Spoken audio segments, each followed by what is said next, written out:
আর Hindu character নিয়ে কেন নাটক করেন, মুসলিম ক্যারেক্টার ঢোকান, এরকম নানান কিছু করতো। তো ওই সময়ে ওই যে নাটক লেখা শুরু করলাম এটা কত সালের দিকে হবে? 65, 65। 65 সাল।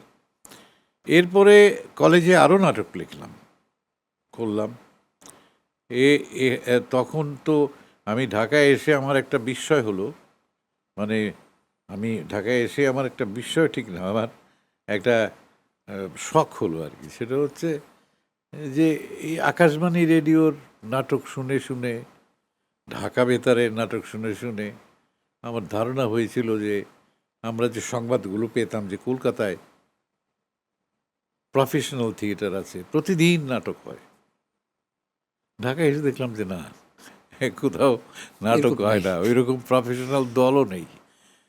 47 সালের পরে কতগুলো দল গড়ে উঠেছিল, মিনারবা থিয়েটার্স, অমুক তমুক গড়ে উঠেছিল এই ঢাকাতেই? ঢাকাতেই। এবং তারা অভিনয় করতো আপনার, সেটা এখন আর তার অস্তিত্ব নাই, ফুলবাড়িয়া। ফুলবাড়িয়া, হ্যাঁ। ফুলবাড়িয়া রেল, মহানগর নাট্যমঞ্চ ওই ওই ওই জায়গাটাতেই করতো মনে হয়। ওই জায়গাটাতেই মাহবুব আলী ইনস্টিটিউট ছিল, রেলওয়ের। আচ্ছা। রেলওয়ের একটা মঞ্চ ছিল। রেলওয়ের কিন্তু আমাদের নাটকে একটা বড় ধরনের অবদান আছে। বড় বড় জংশন, বড় বড় শহর, সব জায়গায় রেলওয়ের একটা মঞ্চ থাকতো, এবং সেখানে যেমন চট্টগ্রামে ছিল।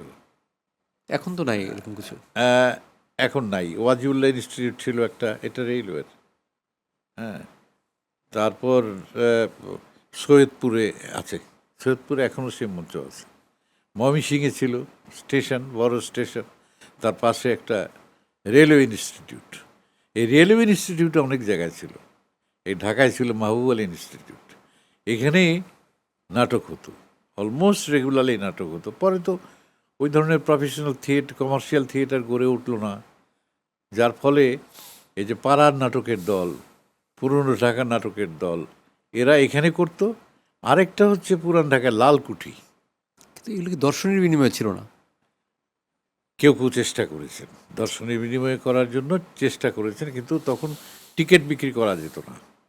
এই পাকিস্তান আমলে টিকিট বিক্রি করতে গেলেই প্রমোদ কর বসায় দিত, যে কারণে কার্ড বিক্রি করতো, কার্ড, নাটকের ইনভিটেশন কার্ড যেটা, ওইটা ওইটা সেটা পুশ সেল, পড়ছে এইটা যে যা বিক্রি দেয় হতো। বা হ্যাঁ, এরকম। যে হয়তো কোনো কোনো ক্ষেত্রে একটা কার্ডের মূল্যও নির্ধারণ করা থাকতো। আর স্কুল কলেজ ইউনিভার্সিটিতে নাটক হতো এই। আর এমনিতে নাটক করতে গেলে, স্কুল কলেজের বাইরে নাটক করতে গেলে এটার পারমিশন আদায় করা খুব কঠিন হয়ে যেত। পুলিশের একজন সাব ইন্সপেক্টর ওইটা সেন্সর করতো, পারমিশন দিত, মানে তারপরে ওরা কি নাটক নাটকটা হতো। পড়তো, হ্যাঁ, পড়ে দেখতো? নাটক পড়তো, তার ওই যতটুকু জ্ঞান আছে অতটুকু পড়তো। আবার বলতো এটা লিখবেন, এটা বাদ দেন, এটা এই এটা দৃশ্য বাদ দেন, ইচ্ছা মতো বলতো আর কি অনেকটা। ইচ্ছা মতো বলতো। আর হিন্দু ক্যারেক্টার নিয়ে কেন নাটক করেন, মুসলিম ক্যারেক্টার ঢোকান, এরকম নানান কিছু করতো। এবং নাটক অভিনীত হতে হবে জ্যোৎস্নালোকিত রাতে, ওটা ইংরেজিতে অর্ডার লেখা থাকতো, শুড বি অ্যাক্টেড, পারফর্ম না, should be acted in the moonlit night. সূর্যার অন্ধকারে, অন্ধকার মানে কৃষ্ণপক্ষে নাটক করা যাবে না। তারপরে এই পারমিশনটা দিত ঠিক নাটক হওয়ার দিন অথবা আগের দিন। তো এখন অর্গানাইজারদের অবস্থা দেখেন, তারা টিকিটও বিক্রি করতে পারছে না যদি পারমিশন না দেয়। তো এরকম একটা, ওরা তো মানে পাকিস্তান তো আমাদের সংস্কৃতিকে সংকুচিত করতে চেয়েছিল।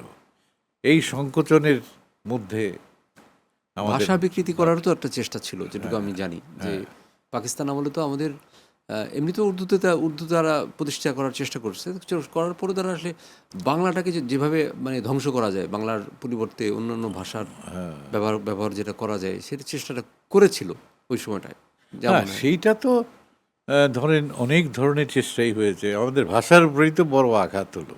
কিন্তু এই আঘাতটা প্রয়োজন ছিল, কারণ ভাষা আন্দোলনের পর তো কিন্তু ব্যাপক সংখ্যক লেখক, কবি, সাহিত্যিকের জন্ম হয়েছে। এবং এটা, এইটা যে একটা আশীর্বাদ। এবং ওইখান থেকে কিন্তু ভাষাভিত্তিক জাতীয়তাবাদের যে জন্ম, যে আমাদের একটা ভাষাভিত্তিক এবং আমাদের যে জাতিসত্তা, এর কিন্তু একটা জন্ম হয়েছিল ভাষা আন্দোলন থেকে। কাজে ওই আঘাতটা প্রয়োজন ছিল, কিন্তু ওরা যেটা করলো সেটা হচ্ছে উর্দু একটা কম্পালসারি সাবজেক্ট হিসেবে চাপিয়ে দিল। আমরা উর্দুতে লেখাপড়া করেছি, তো একটা কম্পালসারি সাবজেক্ট ছিল উর্দু, উর্দু পড়তে হতো এবং সেটা আমরা খুব অবহেলা করে পড়তাম। তো উর্দু তো আসলে পাকিস্তানের ভাষাও না আসলে। না না, পাকিস্তানের কোথাও উর্দু নাই। উর্দুর কোনো ব্যাপার নাই। কিন্তু এখন পরবর্তীকালে বুঝতে পেরেছি যে উর্দু মানে উর্দুর সাথে একটা ঝগড়া লাগাই দিল, আমাদের একটা বিবাদ সৃষ্টি করলো।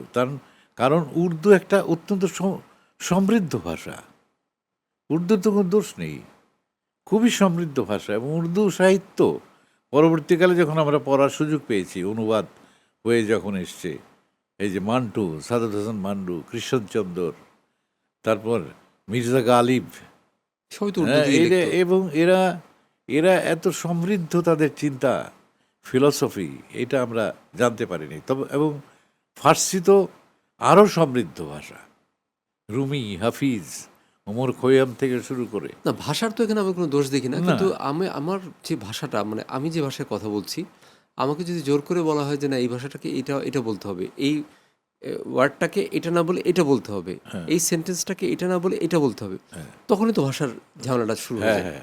মানে এইটা একটা, আর ভাষা, মাতৃভাষাকে পৃথিবীর অনেক জায়গায় এরকম ঘটনা ঘটেছে যে মাতৃভাষাকে চেঞ্জ করে রাষ্ট্রভাষা চাপিয়ে দেওয়া। কিন্তু দেখা গেছে আলটিমেটলি মাতৃভাষা সারভাইভ করে গেছে। সফল হয় না, এটা সফল হয় না। যেমন দীর্ঘদিন আমাদের এখানে রাষ্ট্রের যে ভাষা, সরকারের যে ভাষা, সেটা ছিল ফার্সি। কিন্তু তার ফলে কী লাভ হয়েছে? বাংলার তো কোনো ক্ষতি করতে পারে নাই। বাংলার মানুষ যারা উর্দুটাও রয়ে গেছে, বাংলাটাও রয়ে গেছে, গুজরাটি রয়ে গেছে, তামিল রয়ে গেছে, সব ভাষাই কিন্তু রয়ে গেছে। না, আমার সামহাও মনে হয় যে এই বাংলা ভাষাটা পশ্চিমবঙ্গে আমি যা দেখি যে পশ্চিমবঙ্গে বাংলা ভাষার যে চর্চাটা, তার তুলনায় বাংলাদেশে বাংলা ভাষার চর্চাটা কিন্তু আসলে বেশি। আমার কাছে সামহাও মনে হয় কোনো কোনো জায়গায় যে না, এটার বেশি কারণ হচ্ছে যে আমাদের ভাষাটা আমাদের নাগরিক জীবনের বা আমাদের এই মানে বাংলাদেশের জীবনে এই ভাষার জন্য আমাদের যে লড়াই, শুধু তাই না, এই ভাষাটাকে আমরা বিভিন্নভাবে ব্যবহার করেছি আমাদের আন্দোলনে, আমাদের সংগ্রামে, আমাদের মুক্তিযুদ্ধে, বিভিন্ন সময়ে কিন্তু আমরা এই ভাষাটাকে ব্যবহার করেছি। কাজেই সেখানে নতুন নতুন শব্দ এসেছে, নতুন নতুন চিন্তা এসেছে। কিন্তু পশ্চিমবঙ্গের যে একটা নিস্তরঙ্গ জীবনের মধ্য দিয়ে যে ভাষাটার চর্চা হয়েছে, সেখানেও ভালো কবি আছে, মানে ছোট গল্পকার আছে। কিন্তু বাংলা যখন অখণ্ড ছিল, তখন তার সাহিত্যের যে শক্তি পশ্চিমবঙ্গের, সেই সাহিত্যের শক্তিটা কিন্তু পরবর্তীকালে অনেক ক্ষেত্রেই ক্ষীয়মান হয়েছে। তার কারণ যে তাদের সাথে এত ঢেউ তাদের উপর আছড়ে পড়েনি। পড়েনি।